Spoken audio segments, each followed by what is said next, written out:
ሰላም የተወደዳችሁ የኢሬሳት ቴሌቪዥን ተከታታዮች፣ ለዛሬ ነሐሴ 17 ቀን 2026 የተሰናዱ የረፋድ ዜናዎችን ወደ እናንተ ማድረስ እንጀምራለን። እንድትከታተሉን በአክብሮት እንጠይቃለን። አበይት ነጥቦቹን በቅድሚያ የተባበሩት መንግስታት ድርጅት ለኢትዮጵያ መንግስትና ለትግራይ ፖለቲካ መሪዎች ጥሪ ያቀረበ። የሱዳን መንግስት የፖለቲካና የጸጥታ ዋስትና ለመስጠት ቃል ገባ።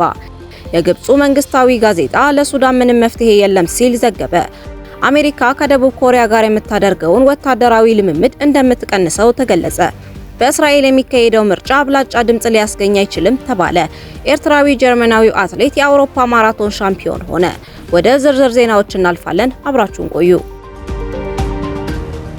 የተባበሩት መንግስታት ድርጅት ለኢትዮጵያ መንግስትና ለትግራይ ፖለቲካ መሪዎች ጥሪ ያቀረበ።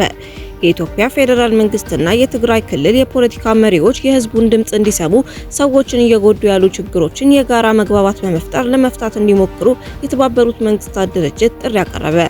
የድርጅቱ የኢትዮጵያ ልዑካንና የሰብአዊ ጉዳዮች አስተባባሪ ኦዞኒያ ኦጄሎ የህዝቡ ፍላጎት መሰረታዊ ህልውናቸውን ማስጠበቅና ጦርነቱ እንዳይባባስ መከላከል እንደሆነ አስታውቀዋል። ኦዞኒያ ኦጄሎ ጥሪውን ያቀረቡት በትግራይ ክልል የድሮን ጥቃቶችና ተደጋጋሚ ውጊያዎች እየተከሰቱ በሚገኝበት ወቅት ነው። ከትናንት በስቲያ ቅዳሜ በደቡባዊ ትግራይ ለጥቂት ሰዓታት የቆየ የተኩስ ልውውጥ እንደተከሰተ የዓይን እማኞች ለዶቼ ቬሌ ተናግረዋል። ከዚህ በፊት በአላማጣ አካባቢና በሸራሮ የድሮን ጥቃቶች የተፈጸሙ ሲሆን ኢትዮጵያና ሱዳን በሚዋሰኑባት ሸረሪት የተባለ አካባቢም ውጊያ ተደርጓል። የተባበሩት መንግስታት ዋና ኃላፊ አንቶኒዮ ጉተሬዝ ባለፈው መጋቢት በኢትዮጵያ የድርጅቱ አስተባባሪ አድርገው የሾሟቸው ናይጄሪያዊው ኦዞኒያ ኦጄሎ ግን ተፋላሚ ኃይሎች ወደ ድርድር መመለስ እንደሚገባቸው ወትውተዋል። የሚለያዩና የሚያራርቁ ማንኛቸውም ጉዳዮች በድርድር በጠረጴዛ ዙሪያ ሊፈቱ ይችላሉ ያሉት ኃላፊው የትግራይ ህዝብ ስጋት ሳይሰማው በመደበኛ የኢኮኖሚ እንቅስቃሴዎች እንዲሳተፍ፣ ወደ መደበኛ ህይወቱ እንዲመለስ የፖለቲካ ተዋንያን ጦር ከመስበቅ ሊታቀቡ እንደሚገባ አሳስበዋል። በትግራይ ክልል 148 ቀበሌዎች እስካሁን የዝናብ ጠብታ እንዳላዩ የገለጹት የተባበሩት መንግስታት የኢትዮጵያ ልዑካንና የሰብአዊ ጉዳዮች አስተባባሪ በኤልኒኞ የተባባሰው ድርቅ በክልሉና በመላው ሀገሪቱ ከባድ የምግብ ዋስትና እጦት እየፈጠረ እንደሚገኝ አስጠንቅቀዋል። በክልሉ የሰፈነው ውጥረት ፍርሃት እየፈጠረ ይገኛል። ስለዚህ ሰዎች በማህበረሰባቸውና በኢኮኖሚያቸው ላይ ኢንቨስት እያደረጉ አይደለም ሲሉ ባሳለፈው አርብ በቪዲዮ ባስተላለፉት መልእክት ተናግረዋል። ወደ ትግራይ ክልል ተጉዘው ከበርካታ ባለድርሻዎች ጋር ሲነጋገሩ ህዝቡ ጦርነት እንደማይፈልግ በተደጋጋሚ መስማታቸውን የገለጹት ኦዞኒያ ኦጄሎ ውጥረቱ እንዲረግብና የፖለቲካ ተዋናያን ልዩነቶቻቸውን ለመፍታት የጋራ መግባባት ላይ እንዲደርሱ ህዝቡ ይፈልጋል። ይህ የተባበሩት መንግስታት ፍላጎት ጭምር ነው ብለዋል። የሱዳን መንግስት የፖለቲካና የጸጥታ ዋስትና ለመስጠት ቃል ገባ። የሱዳን የሽግግር ሉዓላዊ ምክር ቤት ሊቀመንበር አብዱል ፈታህ አልቡርሃን በሱዳን ሊካሄድ የታቀደው ብሔራዊ ውይይት ተሳታፊዎች ህጋዊ፣ ፖለቲካዊና የጸጥታ ዋስትና ለመስጠት ቃል ገቡ። ጄኔራሉ ማስተማመኛውን የሰጡት ከአዘጋጆች በቀረበላቸው ጥያቄ መሰረት ነው። የሱዳን ጦር የተመሰረተበትን 72ኛ ዓመት ሲያከብር ከትናንት በስቲያ ቅዳሜ ባሰሙት ንግግር መንግስት የብሔራዊ ውይይቱን ተሳታፊዎች በተመለከተ የሚያስተላልፈው ውሳኔ ምህረት እንዳልሆነ የገለጹት አልቡርሃን በተሳታፊዎች ላይ የተከፈተ የወንጀል ክስ በጊዜያዊነት ታግዶ እንዲቆይ የሚያደርግ ብቻ እንደሆነ አስረድተዋል። አልቡርሃን በንግግራቸው መንግስት የሚሰጠው ማስተማመኛ የብሔራዊ ውይይቱ ባለቤት እንደማያደርገው፣ የተሳታፊዎችን ማንነትና ርዕሰ ጉዳዮችን እንደማይወስን፣ ውጤቱንም እንደማይቆጣጠር በሱዳን ዜና ወኪል በኩል በተሰራጨ ንግግራቸው ጠቁመዋል። የጦር ጄኔራሉ በአገሪቱ ሊካሄድ የታቀደው ብሔራዊ ውይይት ገለልተኛ ይሆናል ቢሉ ምቹ ሁኔታ መፍጠር በሚቻልበት ሁኔታ ላይ ከፖለቲካ ፓርቲዎችና የሲቪክ ማህበረሰብ ቡድኖች ጋር ድንገተኛ ውይይቶች ሲያደርጉ መቆየታቸውን የዜና ወኪሎች ዘግበዋል። በውይይቶቹ ከተነሱ ጉዳዮች መካከል በሞት የሚያስቀጣ ክስ የቀረበባቸው ተቃዋሚ ፖለቲከኞችን ክስ የሚያቋርጥ ምክረ ሀሳብ ቀርቦ እንደነበር አልጀዚራ ባለፈው ሳምንት ዘግቦ ነበር። ይሁንና አልቡርሃን አማጺ ሚሊሻ ብለው የሚጠሩትን ፈጥኖ ደራሽ ኃይል የሚመሩት ተቀናቃኛቸው መሐመድ ሐምዳን ዳጋሎ በውይይቱ እንዲሳተፉ ፈቃደኛ አይመስሉም። ታጣቂ ቡድኑን ከሱዳን ግዛቶች ለማጽዳት እርሳቸው የሚመሩት ብሔራዊ ጦር የጀመረውን ጥረት አጠናክሮ እንደቀጠለ ገልጸዋል። የግብፅ መንግስታዊ ጋዜጣ ለሱዳን ምንም መፍትሄ የለም ሲል ዘገበ። በግብፅ መንግስት ስር የሚተዳደረው አህራም ጋዜጣ በሱዳን ላለው የእርስ በርስ ጦርነት ምንም አይነት መፍትሄ እንደሌለ አስታወቀ። ጋዜጣው ዘገባውን የጀመረው በአገር ውስጥ በክልሉና በዓለም አቀፍ ደረጃ የሱዳንን ጦርነት በፍጥነት ለማስቆም ጥረቶች እየተደረጉ መሆኑን በመጥቀስ ሲሆን በዓለም አቀፍ ደረጃ ይህንን ለመደገፍ በግለሰቦችና በተቋማት ብቻ ሳይሆን በአገሪቱ የወርቅ ንግድ ላይ ጭምር ማዕቀብ መጣሉን አውስቷል። ቀጥሎም ጦርነቱ ከተጀመረበት ሚያዝያ 2023 አንስቶ የተደረጉት የሰላም ጥረቶች እንዳልተሳኩ አስታውቋል። ይህ እንዳለ ሆኖ ይበልጥ እውን እየሆነ ያለው ሱዳን በወታደራዊ መስመር ለሁለት መከፈሏ ነው ያለው ጋዜጣው አብዛኛው የምስራቅና መካከለኛው የአገሪቱ ክፍል በሱዳን ጦር ኃይል እንደተያዘና ምዕራባዊው የአገሪቱ ክፍል ደግሞ በተቀናቃኙ ፈጥኖ ደራሽ ኃይል ቁጥጥር ስር እንደሚገኝ አስረድቷል። ጨምሮም ውጊያውን አስገራሚ ቲያትር የሚያደርገው በዳርፉር የነበረው ጦርነት ወደ ኮርዶፋንና ብሉ ናይል ግዛቶች መዛመቱ ነው ያለው ጋዜጣው ሁኔታው በአፍሪካ ቀንድና ቀይ ባህር አካባቢ ካሉት ጉዳዮች ጋር ተያያዥነት እንዳለውም ገልጿል። በአካባቢው ሀገራት እየጨመረ የመጣው አለመረጋጋት ለጦርነቱ መባባስ ትልቅ ሚና እየተጫወተ እንደሚገኝ የጠቆመው ጋዜጣው በተጨማሪም የሱዳንን ወርቅ ወደቦች፣ የንግድ መስመርና የጦር መሳሪያ አቅርቦት ለመቆጣጠር የሚደረገው ዓለም አቀፍ ፉክክርም ጦርነቱን እየመራው መሆኑን አስረድቷል። በአጭሩ የሱዳን ጦርነት አሁን በተጽዕኖና ፍላጎት የበላይነት ለመያዝ የሚደረግ ውድድር አካል እየሆነ መሄዱንም ጠቅሷል። አህራም በማስከተልም ሱዳን ካላት ስትራቴጂያዊ አቀማመጥ የተነሳ በአፍሪካ ቀንድ ተጽዕኖ ለመፍጠር የሚታገሉ ዓለም አቀፍ አካላት የፍልሚያ ቦታ ሆናለች። በኢትዮጵያ ትግራይ ክልል ውስጥ እየተባባሰ የመጣው ግጭትም ወደ ሱዳን ተዛምቷል። በኢትዮጵያና ኤርትራ መካከል የተፈጠረው ውጥረትም ሁኔታውን የበለጠ አወሳስቦታል። እንዲሁም ሱዳን በሌሎች እንደ ቻድ፣ ሊቢያና ደቡብ ሱዳን ያሉ ውጥረት ባለባቸው ቦታዎች የተከበበች ሀገር ናት። ይህ ማለት የሱዳን ችግር በአገሪቱ መንግስት ብቻ መፍትሄ የሚያገኝ አይሆንም ብሏል።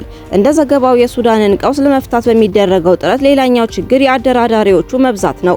የሽማግሌዎቹ እርስ በርስ የሚያጋጩ አጀንዳዎች ከመፍትሄው ይልቅ የችግሩ አካል መሆናቸውንም ጠቅሷል። የሱዳንን ጦርነት ለመፍታት ጥረት እያደረጉ ካሉት አደራዳሪዎች መካከል በብዙዎቹ የሚታወቁት ኳድና ኩዊንቴት ናቸው። ኳድ ማለት በአሜሪካ፣ ግብጽ፣ ሳውዲ አረቢያና የተባበሩት አረብ ኤሚሬቶች ጥምረት የተመሰረተ አደራዳሪ ቡድን መሆኑ ይታወቃል። ኩዊንቴት ደግሞ በአፍሪካ ህብረት፣ በተባበሩት መንግስታት ድርጅት፣ በአውሮፓ ህብረት፣ በኢጋድና በአረብ ሊግ አማካኝነት የተቋቋመ የሽምግልና ቡድን ሲሆን ይሄኛውም ስራውን የጀመረው በቅርቡ ነው።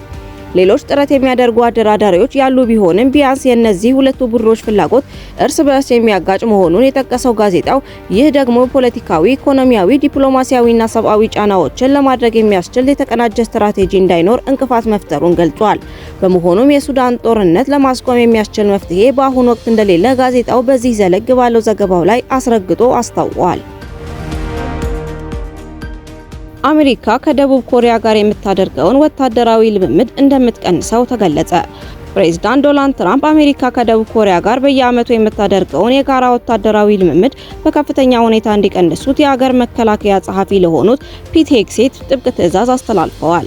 ትራምፕ እሁድ ዕለት በራሳቸው ማህበራዊ ትስስር ገጽ ላይ እንዳሰፈሩት አሜሪካ ከረጅም ጊዜ በፊት ጀምሮ በዚህ ወታደራዊ ልምምድ ላይ ለመሳተፍ መስማማቷ እጅግ እንዳላስደሰታቸው በግልጽ ተችተዋል። ለዚህ አወዛጋቢ ውሳኔ ፕሬዝዳንቱ ሁለት ዋና ዋና መነሻዎችን አንስተዋል። የመጀመሪያው የደቡብ ኮሪያ የዲፕሎማሲ አቋም ሲሆን አሜሪካ ኢራንን ከኒውክሌር ጦር መሳሪያ ነፃ ለማድረግ በምታደርገው ጥረት እንድትተባበር ለቀረበላት ጥያቄ ሴኡል አይሆንም የሚል ምላሽ መስጠቷ ትራምፕን አስቆጥቷል። ሁለተኛውና ትልቁ ምክንያት ደግሞ ፕሬዝዳንቱ ከሰሜን ኮሪያው መሪ ኪም ጆንግ ኡን ጋር ያላቸው እጅግ መልካም የሆነ ግላዊ ወዳጅነት ነው። ትራምፕ ይህንን ወታደራዊ ልምምድ ሲተቹ እነዚህ ልምምዶች ከፍተኛ ወጪ የሚጠይቁና በአብዛኛው በአሜሪካ የሚሸፈኑ ከመሆናቸውም በላይ እኔ ስልጣን ላይ እስካለው ድረስ ምንም አይነት ስጋት ላልፈጠረችብንና አክብሮት ላሳየችን ሀገር ሰሜን ኮሪያ ተገቢ ያልሆነ የጥላቻ መልእክት የሚያስተላልፉ ናቸው ብለዋል። ልምምዱ ሙሉ በሙሉ ለመሰረት አሁን ላይ ጊዜው ስለረፈደ፣ በምትኩ ግን የኦፕሬሽኑ መጠንና ስፋት በከፍተኛ ሁኔታ ተቀንሶ እንዲካሄድ ተወስኗል። ኦልቺ ፍሪደም ሽልድ በመባል የሚታወቀውና ከነሐሴ 17 እስከ 27 ሊካሄድ የታቀደው የወታደራዊ ልምምድ በሁለቱ አጋር ሀገራት መካከል ያለውን ዝግጁነት ለማጠናከር ያለመ ነበር። ሆኖም ሰሜን ኮሪያ ይህንን የጦር ልምምድ ለወረራ የሚደረግ የጦር ትዕይንት ስትል አጥብቃ ያወገዘችው ሲሆን ተቃውሞውን በተግባር ለማሳየትም ባለፈው ሳምንት የባለስቲክ ሚሳኤሎችን ተኩሳለች። ሁኔታውን ለማርገብ በሚመስል መልኩ ፕሬዝዳንት ትራምፕ ከኪም ጆንግ ኡን ጋር አብረው ያሉትን ምስል ቅዳሜ ዕለት በማህበራዊ ሚዲያቸው በማጋራት እኔና ኪም ጆንግ ኡን እጅግ በጣም እንግባባለን በማለት የሁለቱ ሀገራት ውጥረት ለማርገብ የፖለቲካ ካርዳቸውን ተጠቅመዋል። በእስራኤል የሚካሄደው ምርጫ አብላጫ ድምጽ ሊያስገኝ አይችልም ተባለ። የእስራኤል የመንግስት ብሮድካስቲንግ አውታር ካን ይፋ የተደረገው አዲስ የህዝብ አስተያየት ጥናት እንደሚያሳየው የፊታችን ጥቅምት 27 አጠቃላይ ምርጫ ቢካሄድ የጠቅላይ ሚኒስትር ቤንያሚን ኔታንያሁ ፓርቲ ሊኩድና የቀድሞ የጦር ኃይሎች ጠቅላይ ኢታማዦር ሹም የጋዲ አይዘንኮት ፓርቲ ያሻር እያንዳንዳቸው 23 መቀመጫዎችን በማግኘት በእስራኤል ምክር ቤት ክኔሴት ትልልቆቹ ፓርቲዎች ይሆናሉ። ይሁን እንጂ በውጤቱ መሰረት የትኛውም የፖለቲካ ጥምረት መንግስት ለመመስረት የሚያስችለውን አብላጫ ድምጽ በግልጽ ማግኘት አልቻለም። በጥናቱ ውጤት መሰረት ከሊኩድና የአሻር ፓርቲዎች በመቀጠል ቢያካድ ፓርቲ 14 መቀመጫዎችን በማግኘት ይከተላል። እንዲሁም እስራኤል ቤቴኑ፣ ዴሞክራቶችና ኦትዝማ የሁዲት የተባሉ ፓርቲዎች እያንዳንዳቸው 10 መቀመጫዎችን አግኝተዋል። በሌላ በኩል ዩናይትድ ቶራ ጁዳይዝም 8 መቀመጫዎችን ሲያገኝ ሻስ የተባለው የኦርቶዶክስ ፓርቲ በ7 መቀመጫ ይከተላል። የአረብ አብላጫ ያላቸው ሀዳሽ ታአልና ራአም ፓርቲዎች እንደ ቅደም ተከተላቸው 6 እና 5 መቀመጫዎችን ሲያገኙ ሪሊጂየስ ዛዮኒዝም ፓርቲ በ4 መቀመጫ ዝርዝሩን ይዘጋል። ይህ በእንዲህ እንዳለ ቅሬታ ካላቸው የመንግስት ጥምረት መራጮች ድምጽ ለማግኘት የሚወዳደሩ 3 የቀኝ ክንፍ ፓርቲዎችና አክራሪው የአረብ ብሔርተኛው የባላድ ስብስብ በምርጫ ህጉ የተቀመጠውን አነስተኛ የድምጽ ጣሪያ ማለፍ አልቻሉም። በአጠቃላይ የፖለቲካ ሚዛኑ ሲታይ የያሻር ፓርቲና አጋሮቹ 57 መቀመጫዎችን ሲይዙ የኔታሁ ጥምረት 52 መቀመጫዎችም አሉት። ቀሪዎቹ 11 መቀመጫዎች ከየትኛውም ጥምረት ጋር በማይወግኑት ሀዳሽ ታአልና ራአም ፓርቲዎች ተይዘዋል። ባለፈው ሳምንት በዚሁ ተቋም በተደረገው የህዝብ አስተያየት ጥናት ሊኩድ 24 እንዲሁም ያሻር 23 መቀመጫዎችን አግኝተው እንደነበርና የሁለቱ ፓርቲዎች ጥምረት በቅደም ተከተል 53 እና 56 መቀመጫዎችን ይዘው እንደነበር መረጃው ያመለክታል። እስራኤል የመጀመሪያውን ምርጫ ጥር 25 ቀን 1949 ካካሄደች በኋላ የአብላጫ ድል ከሚቀናጁ ፓርቲ ይልቅ በጥምረት የሚመሰረቱት አሸናፊዎች መንግስት ሲመሰረት ይታያል። በመጨረሻም ዜና ስፖርት። ኤርትራዊ ጀርመናዊው አትሌት የአውሮፓ ማራቶን ሻምፒዮን ሆነ። ኤርትራዊ ጀርመናዊው አትሌት አማኑኤል ጴጥሮስ ክብረ ወሰን በማሻሻል የአውሮፓ ማራቶን ሻምፒዮን ሆኖ አሸነፈ። ኤርትራዊ ጀርመናዊው አትሌት አማኑኤል ጴጥሮስ ትናንት እሁድ ነሐሴ 16 ቀን በብሪታንያ በሚገኘው በርሚንግሃም በተካሄደው የአውሮፓ ማራቶን ሻምፒዮን የ42 ኪሎ ሜትር ርቀቱን በ2 ሰዓት ከ9 ደቂቃ በመጨረስ አንደኛ በመውጣት ድል ተቀዳጅቷል። ከዚህ በፊት በአውሮፓ ሻምፒዮና ታሪክ ታይቶ የማይታወቅ ፍጥነት በማስመዝገብም ክብረ ወሰን አስመዝግቧል። በኤርትራዋ የወደብ ከተማ አሰብ ግንቦት 17 ቀን 1995 የተወለደው አማኑኤል ጴጥሮስ የ2 ዓመት ልጅ እያለ ከእናቱና ከእህቱ ጋር ወደ ኢትዮጵያ በመሄድ ለተወሰነ ጊዜ እዛ ከኖረ በኋላ በ2012 ወደ ጀርመን እንደገባ የህይወት ታሪኩ ይገልጻል።